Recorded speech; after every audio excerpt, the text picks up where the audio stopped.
Okay, तो आज हम शुरू कर रहे हैं चैप्टर 1.5 का हम स्टार्ट करें क्वेश्चन नंबर 9। इससे पहले हमने क्वेश्चन नंबर 8 तक कंप्लीट किया, तो चलिए इसको स्टार्ट करते हैं। देखिए लिखा है क्या, a square plus b x plus c equal to 0 समीकरण का एक मूल दूसरे मूल का दोगुना हो तो दिखाएं B square 2b² equal to 9ac। ठीक है, तो यहाँ पर हम क्या करेंगे, मान लेंगे कि दोनों मूल जो है वो एक कुछ भी, ठीक है, माना जो पहला मूल है, पहला मूल अल्फा है, ठीक है, तो दूसरा मूल क्या होगा, इसका 2 गुना। तो हमारा जो दूसरा मूल है वो क्या होगा, 2 अल्फा। ठीक है, तो ये दोनों मूल हो गए। अब हम जानते हैं कि मूलों का योग और मूलों का गुणनफल क्या क्या होता है, तो ऐसे ही हम निकालते हैं। अब लिखते हैं मूलों का गुणनफल या फिर मूलों का योग, जो मन करे। चलिए मूलों का योगफल निकालते हैं। मूलों का योगफल क्या होता है, -b/a इस तरह का होता है। तो यहाँ पे तो b और a और c सब एक जैसा दिया हुआ है, तो हम इसी को यूज़ करेंगे। तो मूलों का योगफल यानी कि अल्फा प्लस 2 अल्फा, तो इसीलिए यहाँ पे क्या हो जाएगा, alpha plus 2 alpha equal to -b/a। तो यहाँ से 3 अल्फा बराबर -b/a ये हुआ, और अल्फा का वैल्यू यहाँ पर से निकाल लेते, तो अल्फा बराबर क्या हो जाएगा, -b/3a। इसको समीकरण 1 दे देते हैं। अच्छा, अब दूसरा क्या है, मूलों का गुणनफल, दोनों ही निकालेंगे। तो मूलों का गुणनफल, मूलों का गुणनफल क्या होगा, अल्फा इंटू 2 अल्फा बराबर c/a। ये पता है मूलों का गुणनफल क्या होता है, c/a। तो यहाँ पर से क्या हो जाएगा, alpha into 2 alpha equal to c/a। तो यहाँ से देखते हैं क्या होगा, ये तो 2 अल्फा स्क्वायर गुना हो रहा है चूंकि, तो alpha into alpha, alpha square, 2 alpha square equal to c/a। अब यहाँ पे हम क्या करेंगे कि ये जो समीकरण 1 में अल्फा का मान है -b/3 है, इसको पुट करेंगे। तो यहाँ पे हम लिख देते हैं अल्फा का मान रखने पर, अल्फा का मान रखने पर हमारा क्या हो जाता है, यहाँ पे 2 अल्फा स्क्वायर यानी कि हम क्या लिखेंगे, -b/3a होल स्क्वायर बराबर c/a। ओके, तो इसको सॉल्व करते हैं। अब 2 माइनस का स्क्वायर प्लस हो जाता है, तो यहाँ पे क्या हो जाएगा, b² माइनस 3 का square 9a square equal to c/a। अब 2 को मल्टीप्लाई कर देते हैं इसमें, तो ये हमारा सवाल हो गया क्या, 2b² by 9a square equal to c/a। Okay, अब हम करते हैं क्या, हमको b² इधर ही चाहिए, तो 9a स्क्वायर को दूसरी तरफ लेके जाएंगे, तो ये हो जाएगा 2b² equal to 9a square c/a। तो यहाँ से a और ये a स्क्वायर का स्क्वायर चला गया, तो बचा a सिर्फ। तो ये हमारा हो जाएगा 2b² equal to 9ac, 9ac, और यही हमें प्रूव करना था। तो यहाँ पे प्रमाणित हो गया, तो यहाँ पे प्रूव्ड, और ये कंप्लीट हुआ। नेक्स्ट क्वेश्चन करते हैं। देखिए, जिस समीकरण के मूल x² plus px plus 1 equal to 0 समीकरण के मूलों के विपरीत हो तो उस समीकरण को ज्ञात करना है। तो सबसे पहले तो हमें इसका मूल निकालना पड़ेगा। ठीक, तो यहाँ पे हम क्या करते हैं, पहले मान लेते हैं कि माना समीकरण जो यहाँ लिखा हुआ है x² plus px plus 1 equal to 0 के दो मूल अल्फा और बीटा हैं। ठीक है, अब यहाँ से हम क्या करेंगे, यहाँ से हम करेंगे अल्फा और बीटा का दोनों मान निकालेंगे, दोनों यानी कि मूलों का योग। तो मूलों का योगफल यानी कि क्या होगा, अल्फा प्लस बीटा। तो मूलों का योगफल क्या होता है, -b/a। तो यहाँ पे b की जगह पे क्या है, p, और a की जगह पे 1 यानी कि -p/1। तो मूलों का योगफल क्या हो गया, अल्फा प्लस बीटा बराबर -p। अब मूलों का गुणनफल निकालते हैं। तो मूलों का गुणनफल क्या होगा, alpha into beta. Alpha beta क्या होता है, c/a, यानी कि यहाँ पे भी 1, यहाँ पे भी 1, तो 1/1। इसका मतलब क्या हो गया, अल्फा बीटा बराबर 1।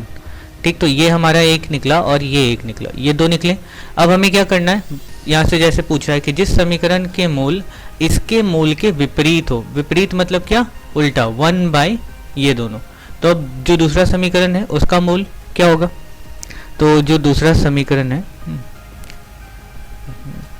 तो दूसरे समीकरण के मूल क्या होंगे, 1 बाय अल्फा और 1 बाय बीटा।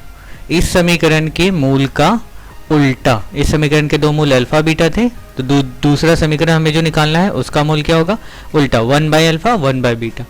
तो अब यहां से हम इस समीकरण का मूलों का योगफल और मूलों का गुणनफल निकालेंगे। तो मूलों का योगफल क्या होना चाहिए, 1 by alpha plus 1 by beta. तो यहाँ पे देख लेते हैं, ये क्या हो जाएगा, अल्फा बीटा नीचे, और यहाँ पे हो गया अल्फा प्लस बीटा, या बीटा प्लस अल्फा, दोनों एक ही बात है। अच्छा, अब यहाँ पे हमें वैल्यूज़ पता है कि अल्फा प्लस बीटा बराबर क्या है, माइनस पी, और अल्फा बीटा बराबर क्या है, 1। तो अल्फा प्लस बीटा बराबर क्या हो जाएगा, minus p by alpha beta equal to 1। तो यानी कि यहाँ पे क्या हो गया, मूलों का योगफल माइनस पी। अब मूलों का गुणनफल निकालते हैं, इसके मूल का गुणनफल। तो यहाँ से मूलों का गुणनफल ये क्या होगा, 1 by alpha into 1 by beta, यानी 1 बाय अल्फा बीटा। अब अल्फा बीटा का वैल्यू कितना है, 1 है। ओके, यहाँ पे भी 1 हो जाएगा, तो यहाँ पे क्या हो जाएगा, 1 बाय 1 दैट मीन्स 1। तो इसके मूलों का गुणनफल क्या हो गया, 1, और मूलों का योगफल माइनस पी। ठीक है, तो अब हम समीकरण बनाएंगे। तो समीकरण किस तरह से बनता है, तो हमारा समीकरण कैसा होता है, तो इसीलिए समीकरण क्या होता है, x square minus alpha plus beta x plus alpha beta equal to 0। मतलब समीकरण किस तरह से बनता है, एक्स स्क्वायर माइनस मूलों का योग प्लस मूलों का गुणनफल बराबर 0। तो यहाँ पे हमने सारे वैल्यूज़ निकाल लिए, मूलों का योग भी निकाला, मूलों का योग क्या निकाला, माइनस पी इसके लिए, और मूलों का गुणनफल क्या निकाला, 1 निकाला। तो हमारा समीकरण कैसा हो जाएगा, x square minus p x plus 1 equal to 0। तो ये हो गया x square plus p x plus 1 equal to 0, और यही हमारा आंसर है। अब देखेंगे क्या कि ये समीकरण और सवाल में दिया हुआ जो समीकरण है दोनों एक ही जैसा है।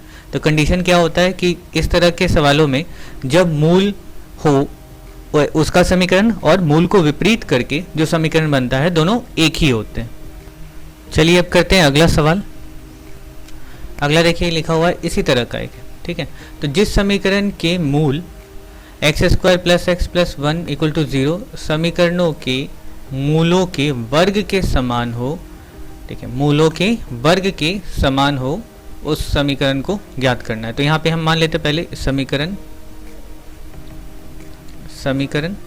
X square plus x plus 1 equal to 0 के दो मूल अल्फा और बीटा है, ठीक है। इसके दो मूल अल्फा और बीटा है। अब हम क्या करेंगे, इसमें वापस से मूलों का योग और मूलों का गुणनफल निकालेंगे। तो मूलों का योगफल क्या होगा, अल्फा प्लस बीटा बराबर क्या होता है, माइनस बी बाई ए। यहाँ पे बी का वैल्यू 1 है, ए का वैल्यू भी 1 है, सी का वैल्यू भी 1 है। तो यहाँ पे क्या हो जाएगा, -1 बाई 1 दैट इज -1। तो मूलों का योग -1 हो गया। अब मूलों का गुणनफल निकालेंगे। मूलों का गुणनफल क्या होगा, अल्फा बीटा 1 बाई 1, इसका मतलब ये क्या हो गया 1। यहाँ पे देखिए -1 है और ये 1 है। अब दूसरा समीकरण निकालेंगे। दूसरा समीकरण क्या, समीकरण के मूलों के वर्ग के समान हो। तो मूलों का वर्ग यानी कि स्क्वायर। तो अब दूसरा समीकरण जिसमें मूलों का मूल जो है वो वर्ग में, तो इसलिए दूसरे समीकरण के मूल क्या क्या होंगे, अल्फा स्क्वायर और बीटा स्क्वायर होंगे। ओके, ये हो गया दूसरे समीकरण के दो मूल, इसका वर्ग यानी स्क्वायर। अब हम इनका सम ऑफ रूट यानी मूलों का योग और मूलों का गुणनफल निकालेंगे। तो अब फिर से मूलों का योगफल क्या होना चाहिए, alpha square plus beta square. यहाँ पे a square plus b square का फॉर्मूला हम यूज़ करेंगे। तो क्या होता है, a square plus b square equal to a plus b whole square minus 2 alpha beta a b. तो यहाँ ए प्लस बी यानी कि अल्फा प्लस बीटा का वैल्यू पता है -1 का स्क्वायर और -2 इंटू अल्फा बीटा का वैल्यू 1। तो ये क्या हो जाएगा, माइनस का स्क्वायर प्लस, तो 1 का स्क्वायर 1 और -2 इंटू 1 2। तो ये वैल्यू क्या हो गया, -1। ओके, ये हो गया मूलों का योग। और फिर अब मूलों का गुणनफल, मूलों का गुणनफल यानी alpha square beta square. Alpha square beta square, अब ये कहाँ से मिलेगा, तो देखिए दोनों में स्क्वायर है, तो हम क्या लिख सकते हैं, अल्फा बीटा होल स्क्वायर। यानी अल्फा बीटा का वैल्यू कितना है, 1 है, यानी 1 का होल स्क्वायर, दैट मीन्स 1। ये हो गया, एक तो मूलों का योग हो गया और एक मूलों का गुणनफल हो गया। अब हम समीकरण बनाएंगे, तो अब इसीलिए समीकरण को लिख देते। कैसे लिखना होता है कि एक्स स्क्वायर माइनस, पहले माइनस मूलों का योग इंटू एक्स, फिर प्लस मूलों का गुणनफल